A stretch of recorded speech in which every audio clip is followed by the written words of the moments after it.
Ben? It's me. It's Ben. Yeah. Oh, there you are. Okay, we're live. So, welcome, ladies and gentlemen. Good evening, one and all.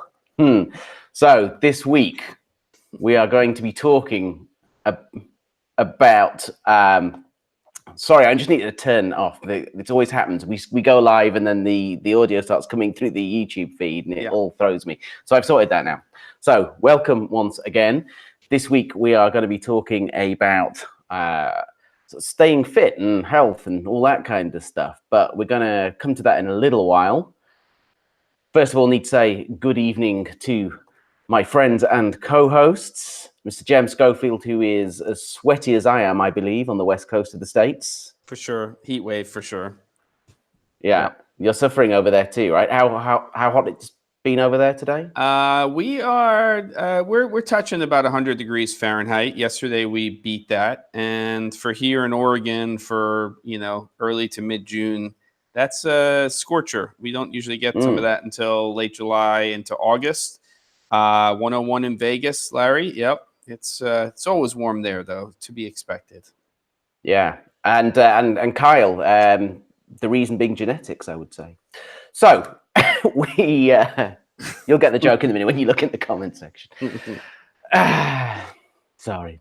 But looking far cooler and more composed than us both is Caleb Pike over in the Midwest. A little cooler with you today. Yeah, 66 and drizzling. I've been about to sneeze since we hit the live button, so apologize for drippy eye and all that good stuff. With the A6400, so I look like I've got pink eye, pink skin.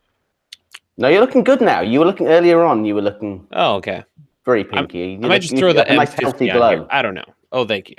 Appreciate it. Okay. Man. You look phenomenal with your creamy 1.4 action over there.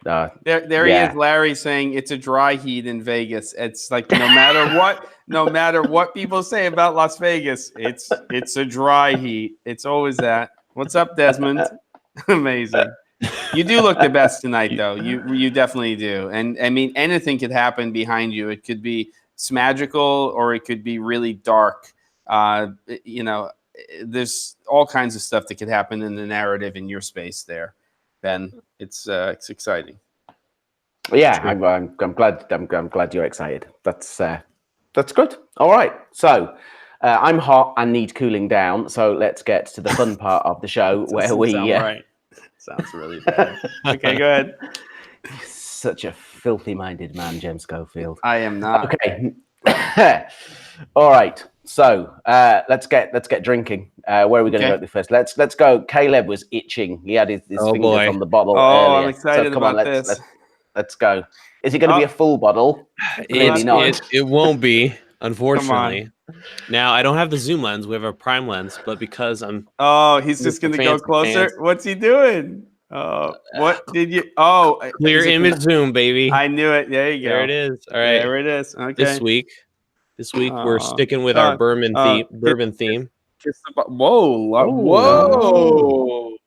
Yes, I was drinking this recently. It's when I was phenomenal middle of the road. If you're looking for something... but not the middle of the bottle, at the bottom of the bottle. Right. Yeah, well, so we're just gonna. It's amazing. Get this started. You are exceptional. But that is the fullest bottle he's had in weeks. Okay. It really is. Just wait till next week. Just wait till next week. It'll be an all-time low for me.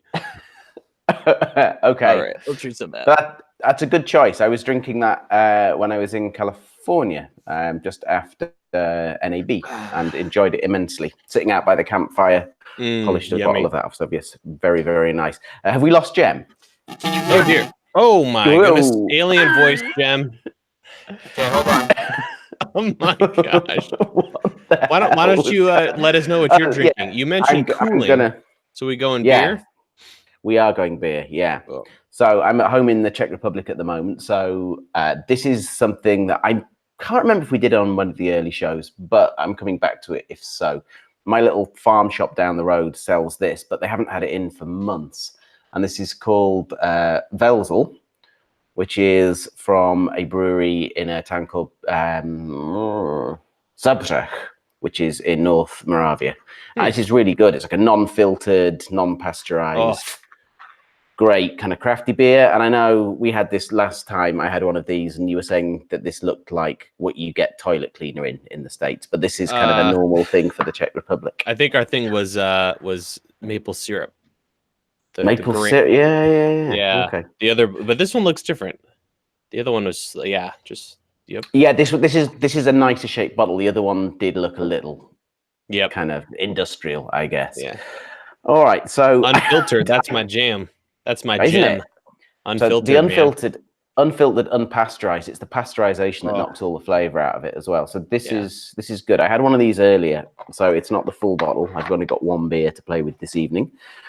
So, if it's a wheat and I can't see through it, that's where it's at. Oh, okay. So wheat I have to be in the right mood for. It's kind of, I always find it quite heavy. But this one's I like one's all right. For one thirsty, beer and unpasteurized, unfiltered. Then you like to move on.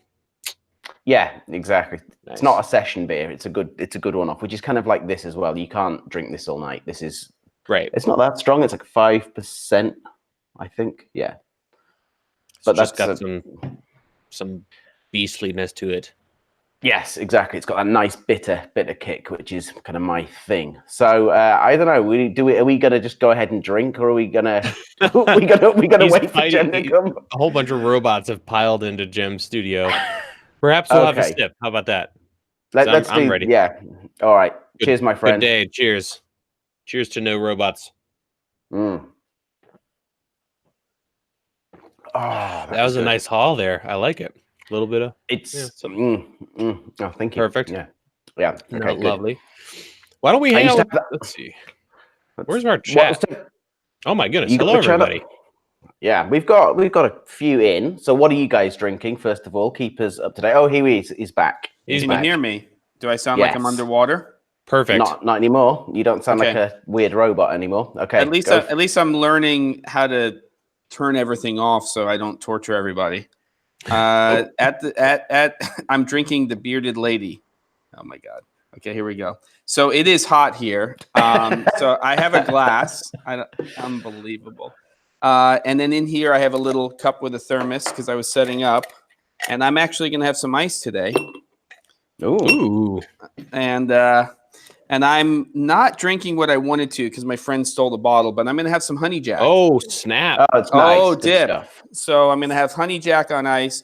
There's another one that is by Knob Creek, which is a maple one, which I'm going to probably have one of these days when we have some more warm weather. So I'm going to now come back in and we'll do a cheers all together, everybody. Thank you. There's some freaky cam for you from courtesy of Fujifilm. And there you go. Cheers. Oh, that ice needs to settle in. Okay, good. Yeah, that stuff's sweet, man. It is. Oh, it is sweet. Just like you, Caleb. Just like you. Oh, stop it. Tennessee Fire is pretty fun too.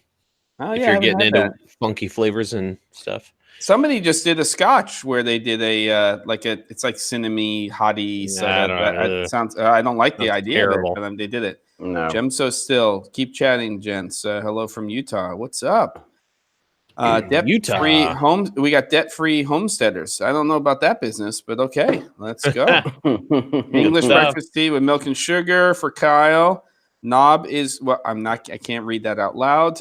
Just tuned in. Did the other two change it up this time? Hee. Okay, there you go. I can't read. I can't read David's out loud. Okay, here we go. All right. So we'll get into this. So this week I decided to go down this route of talking about kind of health and looking after yourself and how that's not always everyone's priority when they're doing this. I know that that's not been mine. And the reason this is very much in my mind at the moment is because I'm suffering really badly with neck and back problems, which you would imagine after years and years of lugging heavy equipment all over the place and up and down stairs and things, that would be the reason. But actually, it's doing this that has killed it. Mm-hmm. It is sitting in front of a computer screen. It is staring down at your mobile phone. That is what has completely knackered my back. Mm. And The other, so I was at the doctor's today and we were talking about ways of helping that. And this has also been exacerbated, by the way, from last week when I wasn't here. I was on a motorcycle trip and I had a little incident which has, made things a little worse. So I was riding. Yeah. So I'm in Serbia, which, by the way, is a phenomenal place to go and visit and the friendliest people I have ever met. Amazing. But we were riding through a toll on the motorway, so on the highway, and you come up into the toll booth, you pay, and then you ride through. And I had paid for me and my friend who I was traveling with to go through, or I thought I had. We rode through the barrier, and the barrier just kind of does this. It's like one through, barrier shut, and it hit me on the head like really hard.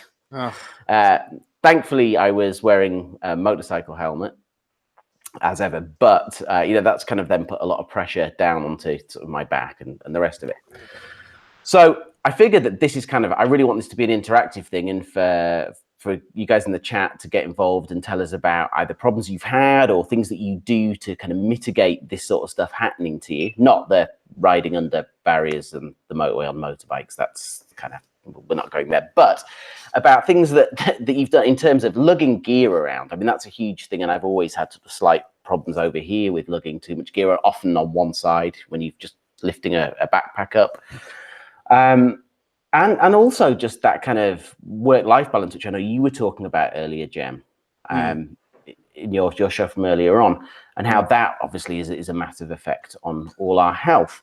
So I think there's the two audiences for this, really. It's people who can sort of commiserate with the older ones of us who've been doing this a long time, and also hopefully some of the people who've not been doing this so long can maybe get some tips to not make the same stupid mistakes that certainly I have, and I guess you two may have done as well.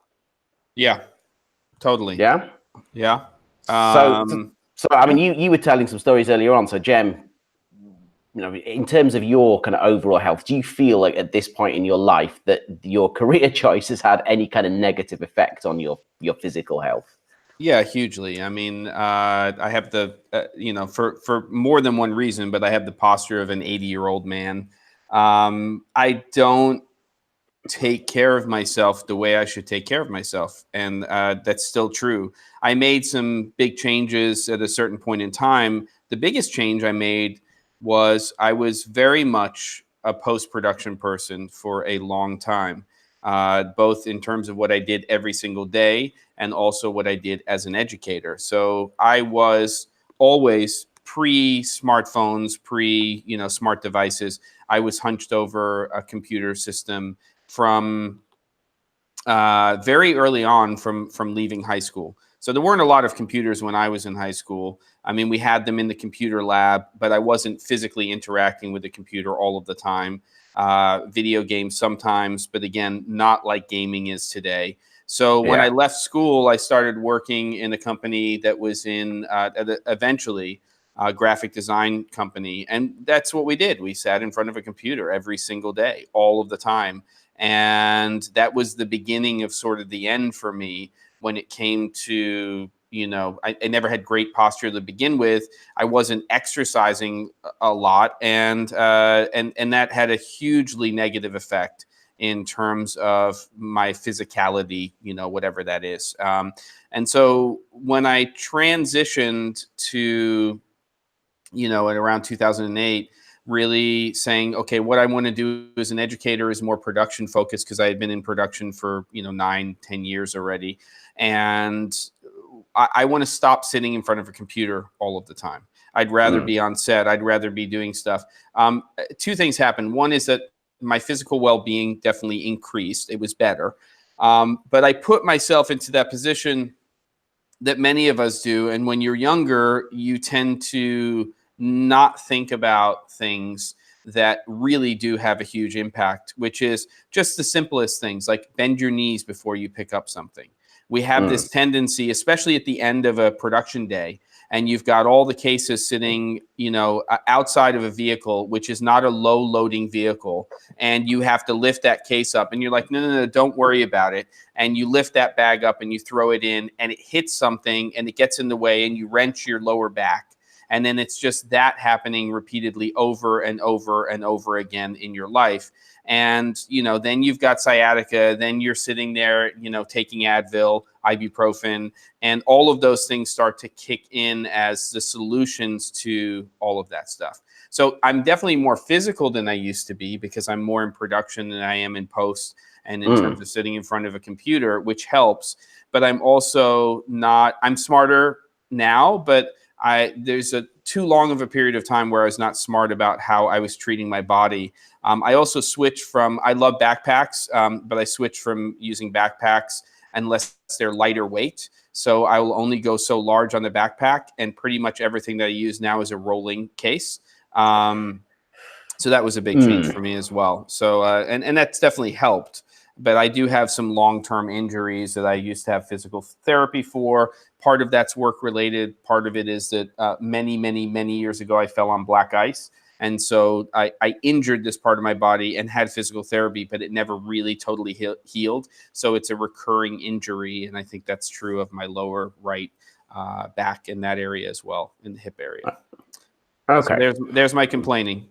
All right, so I'm going to pick up on just a couple of things in the chat that people have talked about, and so the shoulder bags, so the messenger style bags, and how that's always putting weight on, and yeah, Caleb just mentioned the same thing. So that's much better on a backpack that's going to spread the load, and we'll come on to talking to about maybe some specific products that we like in terms of that. But the other thing, just to pick up on what you were saying, Jem, about using roller cases.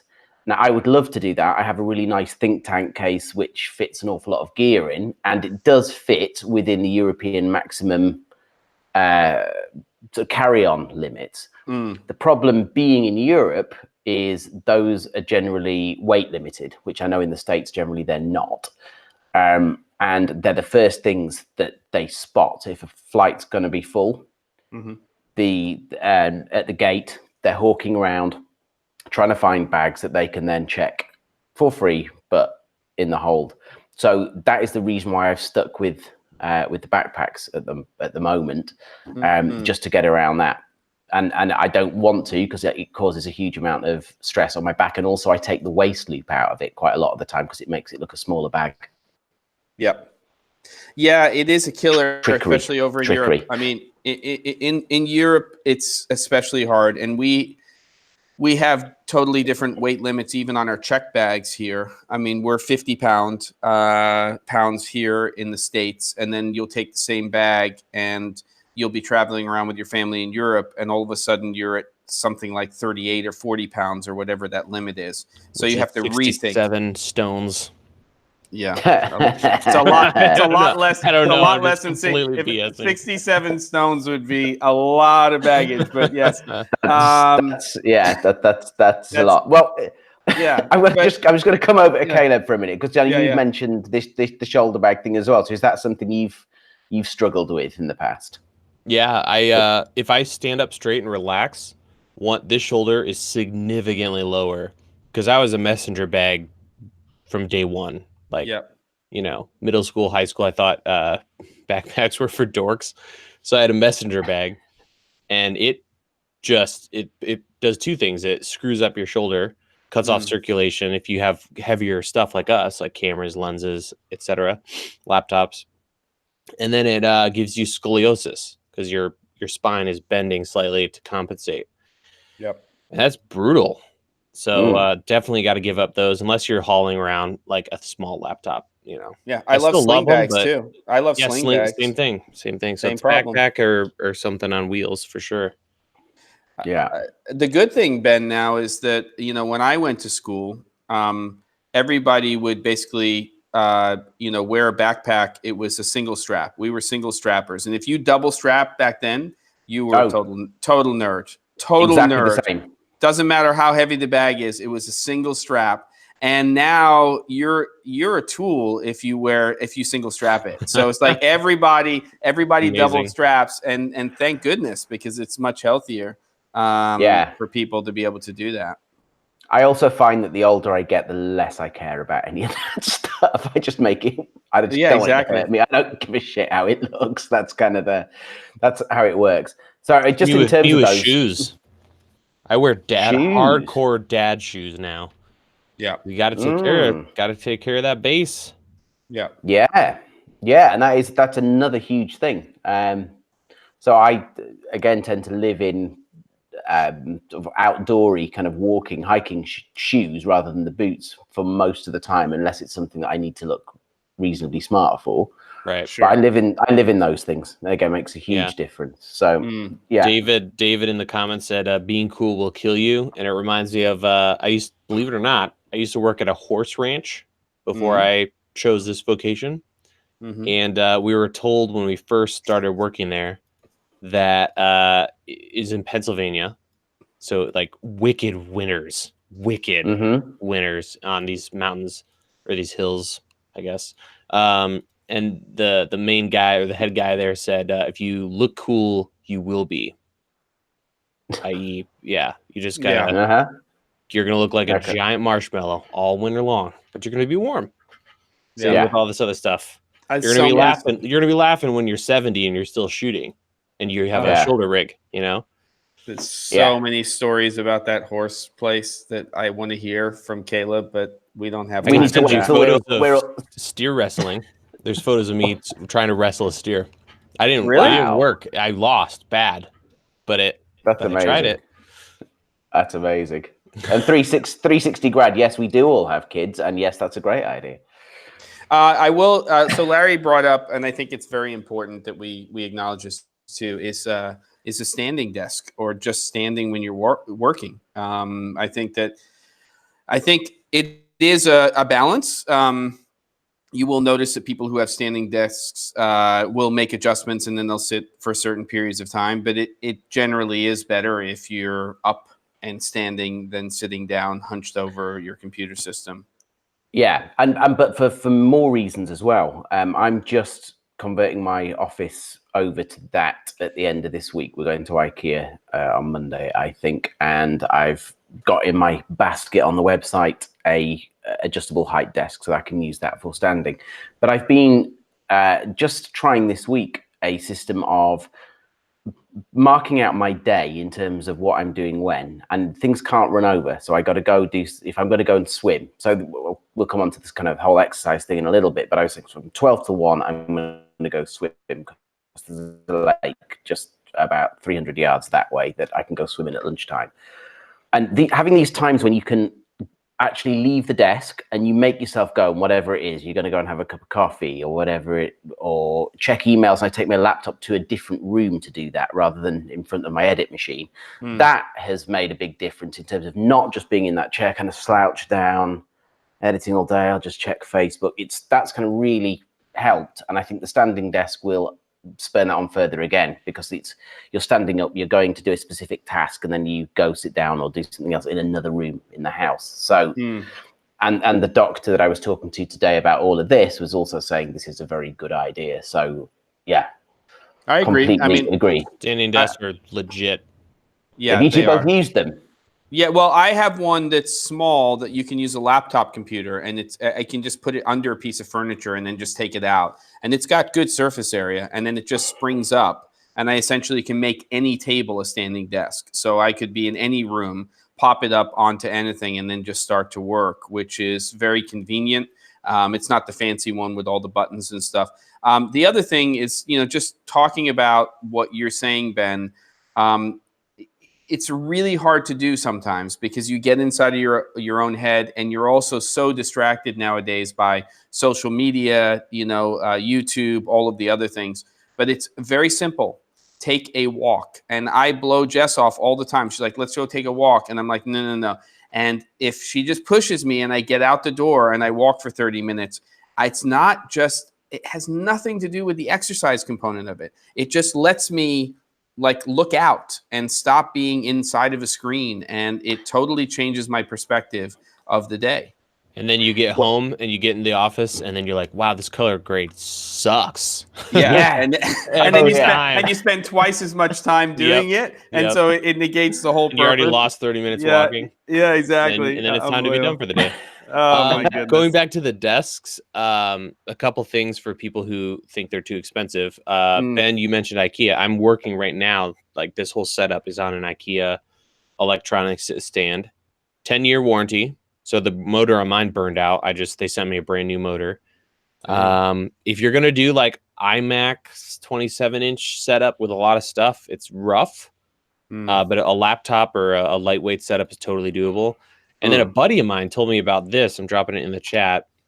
Home Depot, $200, and it's a it's a steel powder coated with casters. What? Sit stand desk with a hardwood top, with a wood top. What? Where's that link? I don't see that link. Is that like a wind up thing? Yeah, it's manual, but it does. It's 26 to 42 inches. That's like a huge range. Most only do 20. I put it in the chat. I don't know if it showed up. Let us know if it didn't. I don't see it yet. I'll put it in our private chat too. Okay, good. Okay. Excellent. Different sizes.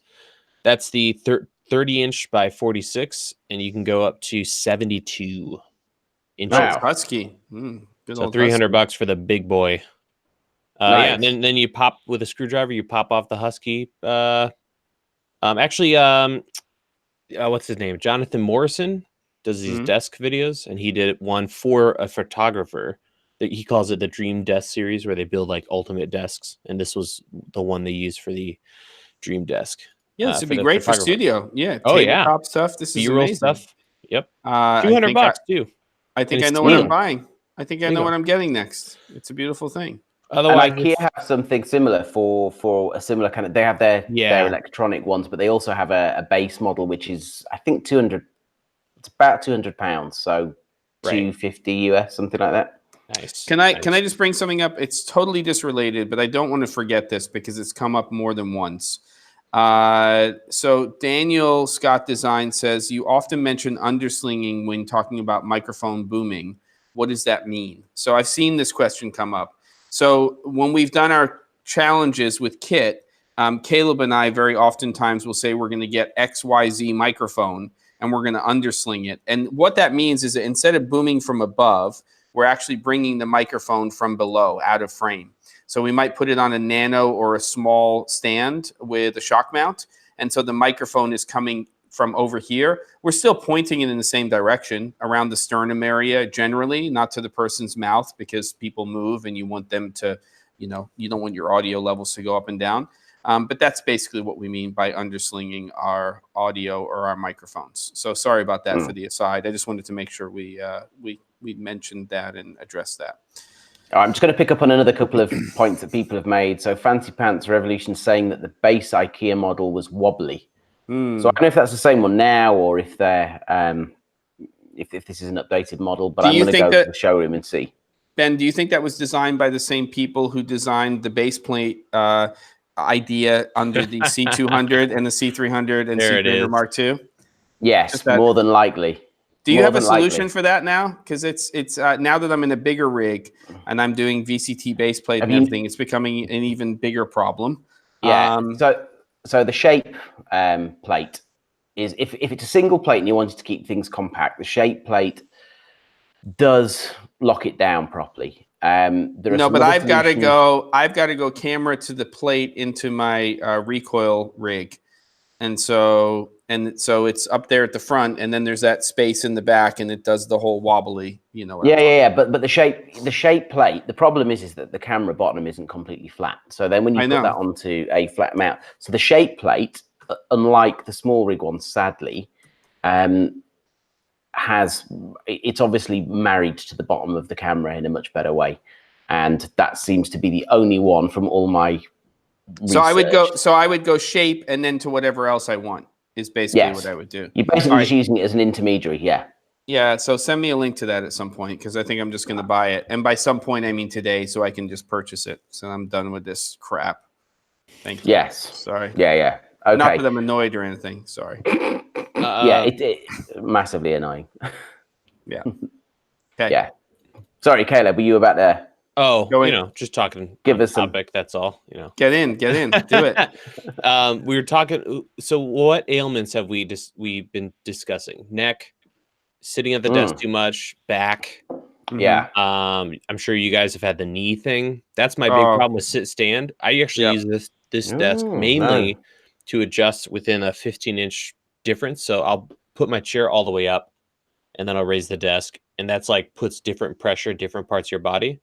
And then I'll go into like crazy low mode where my legs are like spread out underneath the desk. And then the desk is like at its lowest setting. And just little things like that can help. But standing, unless I have one of those super nerdy like mega mats, my knees just fall to pieces. They hurt so bad. Yeah. So that's been, I think, a factor. That's and interesting. what's the remedy then? I mean, you can get knee tape and stuff. But knees, and I've at 26, I was told I had arthritis after an X-ray. My like the lower, my dad is like, I've inherited like terrible back genetics. Yeah. So like arthritis, and I think a couple of people mentioned, but just stretch. Like there's some, I need to find it, but there's some video or blog post where this guy who made it to 110 or whatever wrote like 100 things he wished he had done differently. And like in the top of the pile was like stretch. Just stretch. So I do, I hate like working out at all. Just, I feel like it's such a massive waste of time. I hate it. I do too. So what I've done is I just need someone to tell me exactly what to do, but I'm not going to pay some trainer and go to some place. Yeah. So I do the the like original Power 90. I have a bootlegged VHS copy from who knows when that I stole from a friend, and I still have it. So it's like 360 resolution video on my Plex server. And when I do work out, it's that, and it's just it's like, muscle stuff and stretch stuff / cardio. And it's just back and forth. Are you sure that when I do that on YouTube? Yeah. You feel good? It's it's amazing. Cause like, I would imagine most of it's just core. Because my problem is like the long torso. Like if you meet me in person, I don't have like tall people legs. I've got, bend legs, and then it's all torso. What the fuck does that mean? What are you talking about? If I stand next, I've got bend legs. If I stand next to a tall or a 6 foot dude, an average 6 foot guy, his legs will be longer than mine. So it's all in the torso. I have a really long torso, so that puts like extra stress on the lower like vertebrae or whatever, or discs. Yeah. So early on, I was told like you got to get the core and the back muscles have to be like athlete level to keep the spine from taking all the beating, which I haven't done, especially in the last 5 to 10 years.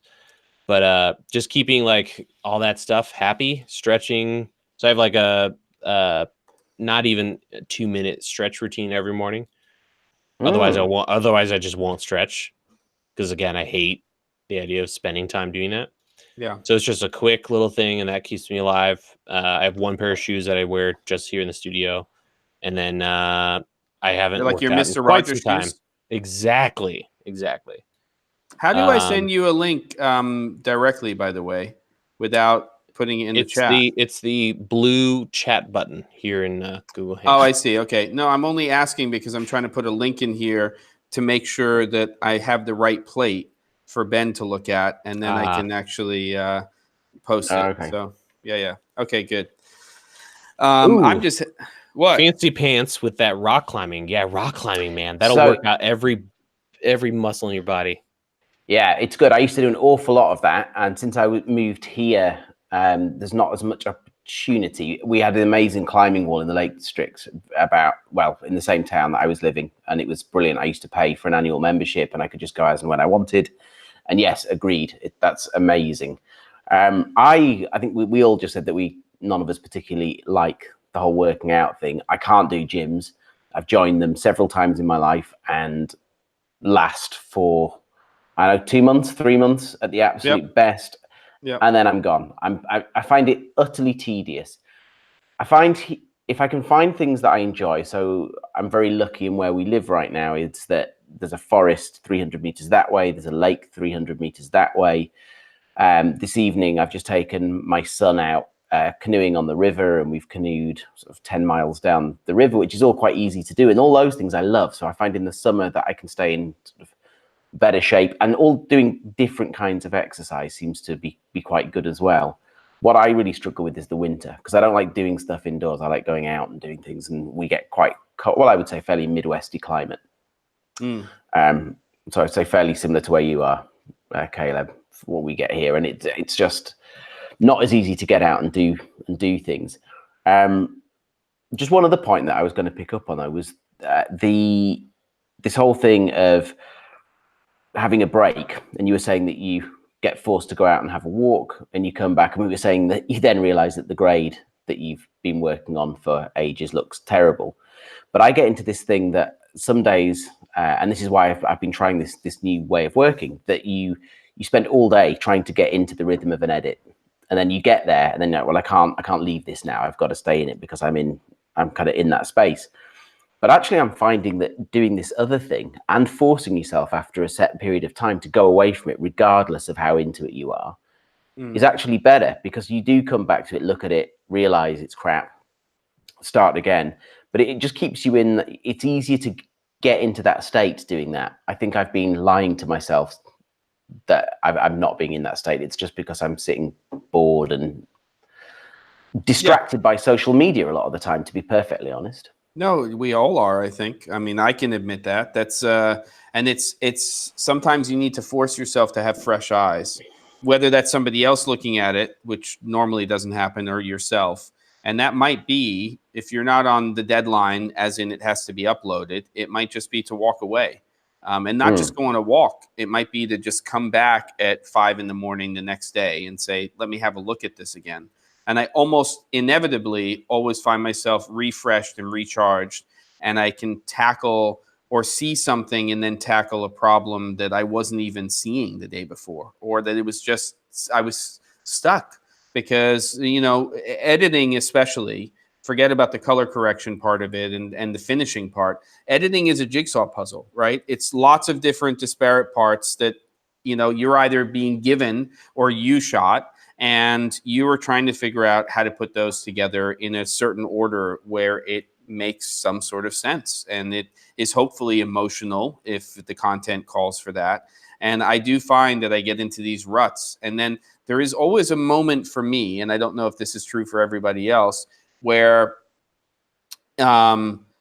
something happens, and it's usually after I walk away and come back to it, or it's the next day, and it just all starts to click, and then all the pieces just start to fall in very, very quickly, and you have this moment of clarity. Okay, now I know where all of this stuff is going and how it's going to happen. And all of these pieces that you sort of had in the timeline and in your bins and everything that you were sort of trying stuff out, it becomes very clear in terms of what that order is going to be and how that's going to flow. And it's actually, this is not for some reason, a magnetic timeline works very well for me the way I edit, because of that reason. Because I find that at a certain point, when I get that clarity, I can just put things in places and they move down and they start to move around.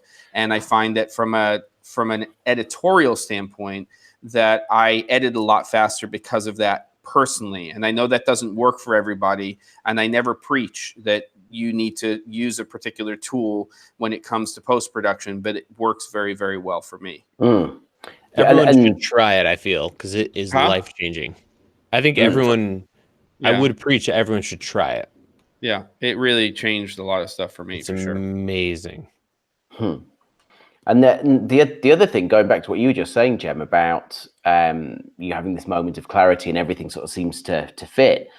Often I find that I have that, but not when I'm in front of my machine. So if I'm very familiar with the content that I have to work with, if I'm familiar with the clips, if I know the music that I'm using, if it's that kind of piece, if it's interview stuff, if I've been watching that for a day or two and it's going in my head, it's often in the shower. I edit stuff in the shower. I do. Yeah. I didn't want to bring this up, but I think we have to acknowledge the elephant in the room here. If as human beings, we didn't have bathrooms, as creative people, would we be able to get done what we get done? Because there's so many moments in my life where I've gotten clarity on something because I've had to go to the bathroom or take a shower. It's ridiculous. I mean, it's just like, because you can't answer a phone call. Well, people do now, but you shouldn't. But you know that you really are like, Jim. Hey, how are you doing, Caleb? You know, right? But that's the elephant in the room. But I will agree that very oftentimes it is in the great porcelain palace that things happen. Okay. Well, and the thing is, the shower works better for me because you can't be on social media in the shower. You see, so there's no distraction from there. Your head's just totally. Yeah. Yep. I agree. So, yep. It's a good way of doing things. But I'm finding also that this, once you're into that state, even so, taking a step away after whatever you've decided your set period of time in front of the machine is to go away, because you still then are refining what you've just done. What you thought was amazing an hour ago, when you come back and just tighten it up. It's maybe, you know, you've still got that big picture that your moment of clarity is still there. Your plan is still there, but just that refining, I find, after a step away, particularly with color work, that's the worst. I had this exact same thing this morning. I came back to something that I'd been grading yesterday and it looked garbage. Caleb, great question, and we're getting some nice answers here on your sleep question. Yeah. I thought I'd ask, for you? I used to think like everyone says 8 hours, that's what you got to do, but more and more, this is a really nerdy title, and the book is a little nerdy, but it's a great book. Miracle Morning. Has anyone read that? No, I haven't. Miracle Morning. Essentially, how, you know, all the stuff you want to do, you want to read, you want to learn. This guy wrote this book about how he changed his life by doing that early in the morning. Great audiobook to like blow through real quick. And I agree with what he kind of came to with the whole sleeping thing. It's, you need what you need. Yeah. And it's going to change. And if you just get up at the same time every morning, your body just kind of figures it out. It does. So I'm kind of in the same boat as Chris. Everyone's sharing how many hours they typically get. I don't know what they typically need, but for me, it's 7. If I can get 7 every night, I can maintain that. I can do 6 for like 5 days, and then I fall to pieces and I'm worthless.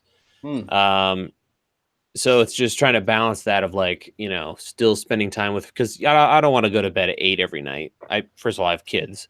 Secondly, you know, I want to spend some time with my wife and friends and all that stuff. So, but trying to figure out, I think it's worth doing some testing to figure out what can your body handle, and realize that like you know, those who sleep less are probably going to die younger. Let's be honest. And like your brain's better with sleep and water, you know? But again, I think it's one of those things that having kids is quite an eye opener for how little sleep you need, particularly with the first one. And then I think once you get into that, I get into this state where, particularly if you've got a job the next day, I generally don't sleep very well because I overthink every night. That's kind of part of my sort of character. I think that I'm a worrier, so I'm always running over. Have I got everything? So list, pen and paper by the bed's really good, or just ideally not your phone, because then you get distracted with other things. But pen and paper, things that come into your head. Oh shit, got to remember, must remember, just write it down, and then it's done, and you can get that out of your head, and that helps me a lot with falling asleep. But I never then hit an alarm. If I've got a job the next day, if I have to get up for a flight, I never ever sleep to my alarm, whether that's 3 a.m., 5 a.m., 7 a.m. I will always be awake at least an hour before I know that I'm supposed to, because my body clock won't let me sleep that long. I find I can go quite a long time with lots of nights of not having an awful lot of sleep. The last offshore job I did was very much sort of 15, 16-hour days, long days. And again, I'm overthinking things through for the next day because I've got a load of shots that I need to get, and I'm working with whom I need to talk to get that done. But I can go for a week or two like that. And I just am aware that I need to catch myself from not getting stroppy with people. if I'm tired. Yeah. And just being aware of it and going, it's like having a word with yourself in the morning, going, you have the potential to be an arse today. Don't. Yeah. Just watch yourself. It's that kind of thing. What kills me is sleep. Self-aware. Yeah. It gets me when you finish shooting a huge project. For me, it's usually a guide where it's like a week of just tons of on camera. So I'm having to like film myself, but also be on camera. And I'm sure, Jem, like with your speaking, you get that like throat feeling where you feel like you're getting sick, but you're not. You're just your voice is giving out. You're tired. And then when I'm done with that and there's no immediate project to work on, that's when it gets rough. The sleep thing, where you just like feel like you're just working and doing nothing, And if I don't get enough sleep, that's when it gets rough. When you're at the computer, like when you're on a shoot, like, you got to do it. You just have to. So you figure it out. But then after that, that's when I'm like, so I kind of went to this like, all right, I'm going to, go to bed at 11, get up at 5:30. And then more and more, I'm like, I need to get more sleep because I'm still able to work, but the quality of that work I feel is diminished. Yeah. But it's tough. It's tough. Well, but it's interesting. Sleep's crazy. Some people are amazing. They can sleep for 4 hours and they're like brand new. Yep. The two biggest contributors besides adjusting your schedule and how you live your life and that work-life balance and how you handle that are sort of like your adrenaline that kicks in when you're doing projects and everything that's related to that. And then the negative of that, which is stress. And most of the time when you take on a project that's well planned, you're operating on adrenaline, and you're operating on the excitement of problem solving and everything else. The worst combination you can have is when you have a project and you're not prepared enough for it. And so you're basically carrying out that project under duress, under stress.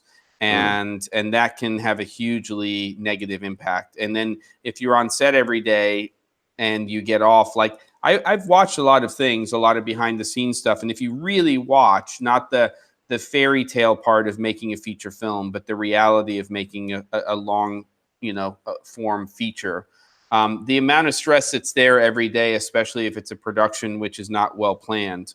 I can't imagine what a director of a feature film has to go through and how much of a physical, but more so mental toll that takes. Imagine if you had to walk on the set every day and you were responsible for 300 to 500 crew. First unit, second, third unit. You are responsible essentially for what happens production-wise for all of those things. It's mind-boggling. I forget to reply to emails that people tell me, send to me if I don't reply right away. And I tend to not need a tremendous amount of sleep, but I'm also, I think, very driven by that adrenaline part of it. And I also go through phases, where like it's not happening now, but I went through a 3-week phase where I woke up every morning at 4:30. And then it was very hard for me to fall asleep. And then I'd go to sleep for 45 minutes and then wake up for the day. Now I'm on this, I'm waking up at 6 o'clock every day. I can't sleep in anyway. And I'm just waking up at 6 o'clock and I'm just getting up. And last night I got home at 1. I woke up at 6. I'm fine, and then I'll go to sleep tonight at 10 and I'll wake up at 6. And that's just kind of the way my body works. I don't know if that's good or bad. I might, as Caleb say, be dying before you guys. We'll see what happens. But only time will tell. Yeah. And I think in terms of that, being able to cope with being responsible for 500-600 people, I think there's certain characteristics that people have that make them better able to deal with that for sure.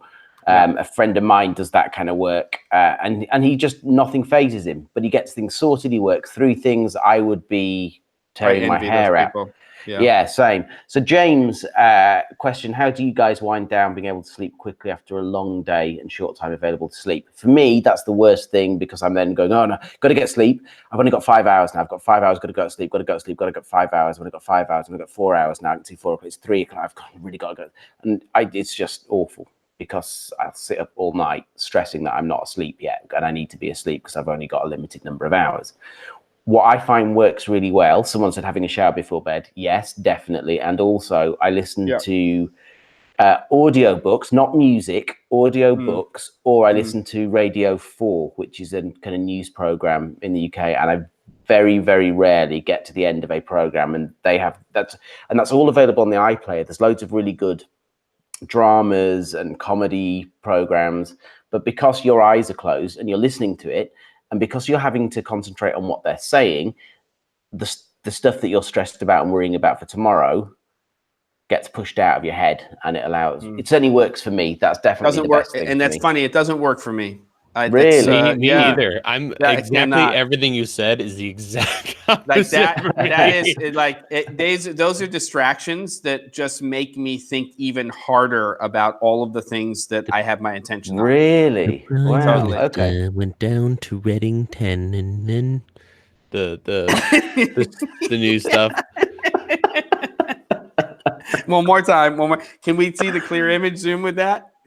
That's amazing. No, okay, come on. You got to pay for that. No, but I'm totally with you, Caleb. Like the only thing, like I just have to watch mindless television. It's just like there's a I can't do TV that. there. Oh yeah, mindless television, because there's no thought process there, and I'm just being distracted with mindlessness. That could be a cooking show, and that's mindless too, because I like Okay, so do you both have TVs in your bedrooms? Well, yes, but I never watch it. That is the golden rule. Get that crap out of the bedroom, man. Yeah. For me, that's I've not bad had one news. in years and years. And here's why. Like for me, back when I couldn't sleep, after 2 kids for me solved all the sleeping problems.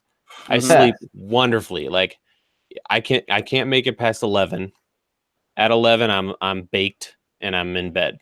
Yep. Not in that way. 360. I'm gonna cut you off before you go there. Yeah, exactly. I'm not just Caleb. done. Trust me. I'm done. I'm punching out. I feel if I have some time to, like, when I get up and when I go to bed, before or after I get up and before I go to bed, I like to give myself like time to think about and research all the stuff I want to think about and research that I never have time for. And that helps so much. And like letting that part of you be fed, if you will. Yeah. So if you're super into custom mechanical keyboards, but you never have time to like deal with that, usually that stuff for me hits me when I'm trying to go to sleep. So I just, I deal with that. And then I can like watch YouTube videos about it for an hour before bed or in the morning. And then before the kids, my thing was melatonin, man. Oh yeah. Melatonin in a fan. It's natural. Yep. And you take that thing an hour before bed and you sleep beautifully. There's no hangover. It's not like Benadryl where like the next morning you feel like the hangover part 4. Yep. It's really nice. I've also found, speaking of that, without using drugs, for the aches and pains, I found that arnica gel works really. You thought I was going to say something cheeky, and I'm not. I'm being serious here. I'm not taking the piss, and I'm not being facetious. Arnica gel can be wonderful. I mean, just those little aches in the joints and things like that has helped me a lot. Thank you, Daniel. Daniel Scott Design says he watches the C-47 before bed. Totally mindless. Bingo.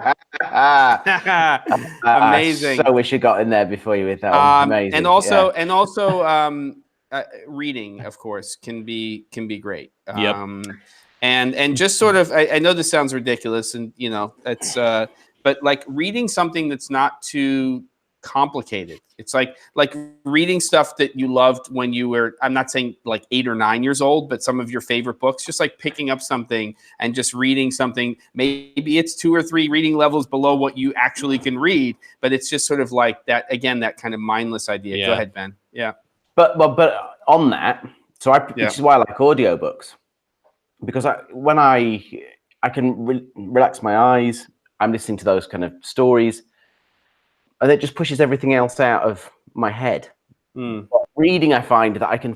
The problem with that is with audiobooks for the sleep thing is that you then the next night when you want to pick up, you're having to go back because there's a point which you've fallen asleep, usually quite quickly. I mean, reading. Try and find. No, I know what you mean. Oh, but the reason I struggle with that is because then my eyes go, and then I put the book down, and then my eyes are closed, and then I'm thinking about tomorrow again.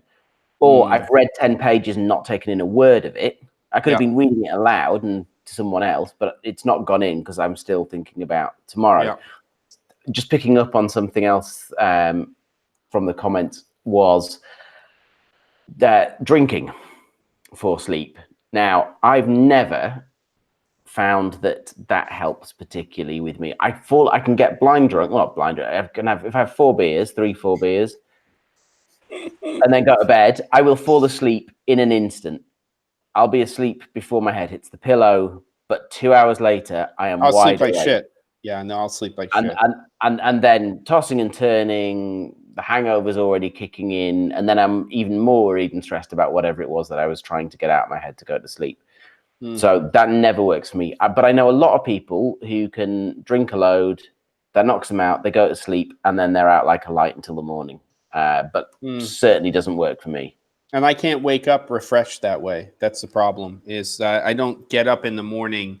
I take a couple of vitamin D before I go to bed, D and K, and for some reason I sleep well, and then I wake up and I always feel really refreshed. Yeah, I mean, look at me. I don't get enough sunshine, so I need a little bit. I mean, I get a little sunshine on Wednesday with you guys, but I don't get a lot of sunshine. So, oh my gosh, I can't listen to anything. Really, it's just that and showers. If I shower before bed, my body temp is raised, and because if you take a cold shower, your body reacts to that. You take a hot shower, you're warm. Yep. And I'm always like high temp. I've always been like that. I love like cold shower before bed. That's like the best thing in the world. No, thank you. Same. My body temp is like, I can't do it.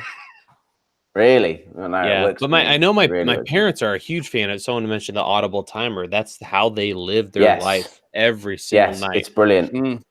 It's brilliant. Yeah.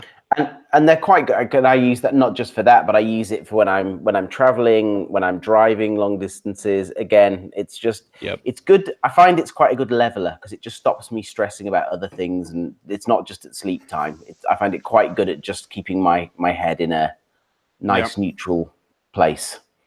Another question I had for the chat would be: do you consistently get up at the same time? Because I feel that has changed my life in the best possible ways. Like I get up at 5:50, 7 days a week. And that, oh my gosh. So you alarm, you set the alarm, and you don't wake up before then? Because if I set an alarm, I will never wake up during the alarm time. I always wake up, as Ben said, like it's an hour, 45 minutes before. You can sleep till that alarm? I set it, but I wake up right before. Or at the same time every morning. Amazing. But I think your body just having a routine of any kind, I don't know. It must like, you know what? This is our life. Tonight was rough.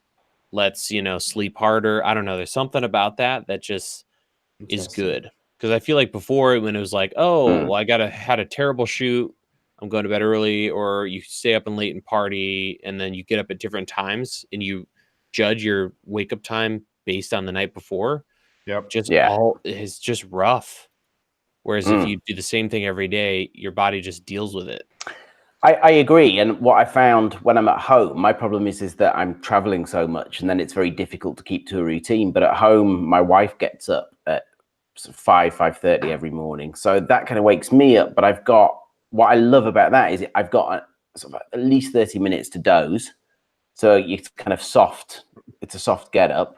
But then I got to do stuff for getting the kids ready for school. So we normally make their lunch boxes and things like that, and getting their clothes ready and their bags and stuff. So that's great, because then that means I have to get up at that exact same time every day. And then as soon as they're gone, because my work world is the UK, so clients are generally UK based, which is an hour behind here, which means I've got 2 hours after they go to school to get stuff done, get emails done before the phone's going to start ringing, before emails start coming in. Nice. So I find that's kind of quite a good thing for me. Yeah. Chris says, not an advertisement, but those weighted blankets are like instant sleep. Again, it's unbelievable. I don't know what that is. No, they like weight you down. Anytime I have anything on my legs that feels like a weight, it's like get me the hell out of here. So everybody is Really? totally different here. Oh yeah, I can't take it. It's like it's got to be light. Anything. I cannot take it. So everybody's got their thing. I think we understand that that when we look at all of these things, it's very similar to dieting, if there is such a thing. It's just a way of eating.